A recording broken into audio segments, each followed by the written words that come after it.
नमस्ते, मैं doctor Prasad Kasbekar, consultant surgical oncologist and director of सर्वस्व हेल्थ। आज हम बात करेंगे एक बहुत ही इंटरेस्टिंग टॉपिक, वो है CA vulva. Vulva basically females के शरीर के बाहरी हिस्से का पार्ट है। उसका बेसिकली 3 हिस्से रहते हैं। नंबर 1 बोलते हैं लेबिया मजोरा, नंबर 2 लेबिया माइनोरा और नंबर 3 क्लाइटोरिस। उसके साथ साथ पेरिनियल रीजन भी सीए वल्वा का हिस्सा माना जा सकता है। सीए वल्वा एक रेयर कैंसर है। वो कैंसर ये हिस्सों में जनरली ओल्डर एजेस में दिखाई देता है। पुअर हाइजीन और इन एजुकेशन की वजह से काफ़ी लोगों में सीए वल्वा दिखाई दिया है। सीए वल्वा इंडिया में भी काफ़ी रेयर है। अप्रॉक्सीमेटली हर साल 400 से 500 पेशेंट ही सीए वल्वा से डायग्नोज हो जाते हैं। अभी हम बात करेंगे causes and risk factors of CA vulva. Most common cause of CA vulva is poor immune condition. जो लोग इम्यूनोसप्रेस्ड हो, जिनका ऑर्गन ट्रांसप्लांट हुआ हो, जो लोग HIV और ऐसे बीमारियों से पीड़ित हैं, या जो लोग कीमोथेरेपी या ऐसे कारण ले रहे हैं जिसके वजह से उनका इम्यून सिस्टम कम हो, वैसे लोगों को सीए वल्वा होने का रिस्क है।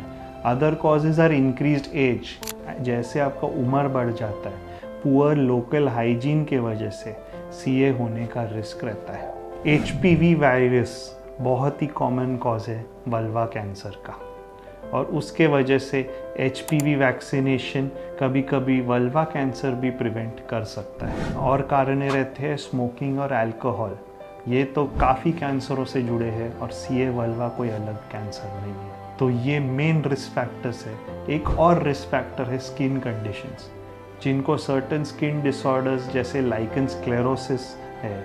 ऐसे कंडीशन में पेशेंट को वल्वा का भी कैंसर हो सकता है। So how can we prevent CA vulva? Answer तो उसके रिस्क फैक्टर्स में ही जुड़ा है। नंबर 1 इज़ अच्छा हाइजीन मेंटेन करने का। नंबर 2 स्मोकिंग अल्कोहल अवॉइड करो।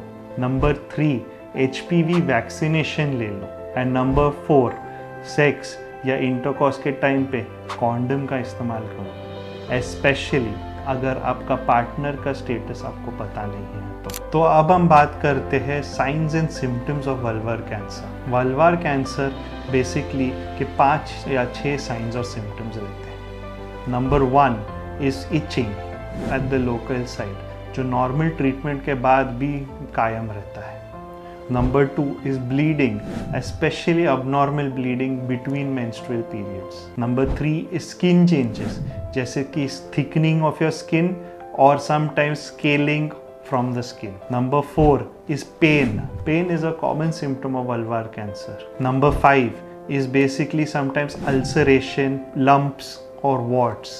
These can also be cancer sometimes. And number 6 is when there are lumps in your inguinal region or groin. Vulvar cancer spreads from that side to the local lymph nodes, and because of that sometimes you can find lumps in these region and nothing in the vulvar area. तो अभी हम बात करते हैं diagnosis of vulvar cancer. अगर आपको vulva cancer का suspicion भी हो तो पहले आपको आपके डॉक्टर को जाके मिलना होगा। मोस्ट कॉमनली गायनेकोलॉजिस्ट ही पहले अपना डायग्नोसिस वल्वल कैंसर का करते हैं और ट्रीटमेंट यूजुअली कैंसर सर्जन्स करते हैं। डायग्नोसिस में पहले एक बायोप्सी हो जाता है, उसके साथ साथ एक EUA भी हो जाता है, which is an examination under anaesthesia. यहाँ पे हम लोग लोकल एक्सटेंट ऑफ कैंसर देखते हैं और साथ साथ बायोप्सी करते हैं। कैंसर के बेसिक 2 मेन प्रकार रहते हैं, the more common squamous cell carcinoma and the less common melanoma.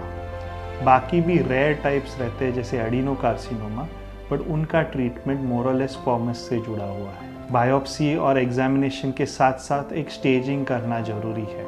तो स्टेजिंग के लिए हम लोग को पेट स्कैन, CT स्कैन या MRI करने की ज़रूरत रहती है। स्टेजिंग के साथ साथ अगर कैंसर एडवांस्ड लग रहा हो तो सिस्टोस्कोपी या कोलोनोस्कोपी की भी ज़रूरत आ सकती है। एक बार यह पूरा स्टेजिंग हो जाए तो उसके हिसाब से हम लोग आगे का ट्रीटमेंट प्लान करते हैं। अगला सेक्शन है ट्रीटमेंट ऑफ वल्वल कैंसर। तो वल्वार कैंसर का बेसिक ट्रीटमेंट स्टेज के डिपेंडेंट रहता है। अर्ली स्टेज डिजीज़ में हम लोग सर्जरी करते हैं। सर्जरी का नाम है रेडिकल वल्वेक्टमी, जिसमें हम लोग वल्वा का वो हिस्सा जिधर कैंसर हो वो पूरी तरह से विथ नॉर्मल मार्जिन्स निकाल देते हैं। उसके साथ साथ निकालने के बाद प्लास्टिक सर्जरी रिकंस्ट्रक्शन भी किया जाता है ताकि जो जख्म रहे वो अच्छी तरह से हम लोग वापस नॉर्मल की तरह बना सके। रेडिकल एक्सिजन के साथ साथ लिम्फ नोड क्लियरेंस करने की भी ज़रूरत रहती है। उसमें 2 प्रकार के ट्रीटमेंट रहते हैं, sentinel lymph node biopsy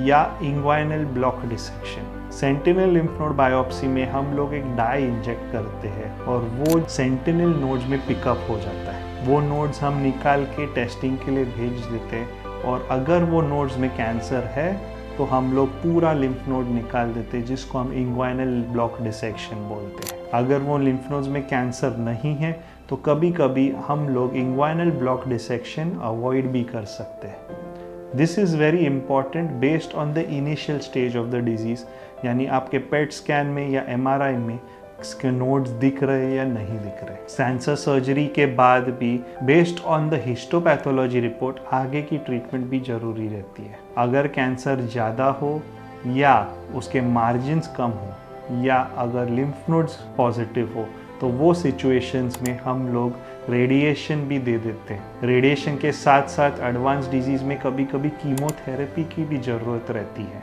advance stages में यानी स्टेज 3 और स्टेज 4 में कभी कभी सर्जरी पॉसिबल नहीं रहती है। ऐसे सिचुएशंस में हम अप फ्रंट रेडिएशन और कीमोथेरेपी देते हैं, जिसकी वजह से वो कैंसर कंट्रोल में रह सकता है। बट सर्जरी का रिजल्ट यूजुअली बेस्ट रहता है, रेडिएशन और कीमो का रिजल्ट इतना अच्छा नहीं रहता है। अगर बदकिस्मती की वजह से कैंसर बाकी शरीर में स्प्रेड हो चुका हो तो हम उसको स्टेज 4 डिजीज़ बोलते हैं। वैसे सिचुएशंस में हम लोग सिर्फ कीमोथेरेपी देते हैं, सर्जरी और रेडिएशन का मिनिमल रोल है। तो ये बेसिक आउटलाइन है सर्जरी, कीमोथेरेपी और रेडिएशन का, और ये ट्रीटमेंट्स हम लोग वल्वर कैंसर में रखते हैं। तो अगर आपको CA वल्वा पे और कोई इन्फॉर्मेशन चाहिए या अगर आपको कोई पेशेंट की जानकारी हो जिसको CA वल्वा है तो आप ज़रूर मुझे कांटेक्ट कर सकते हो। डिटेल्स नीचे दिए हुए हैं।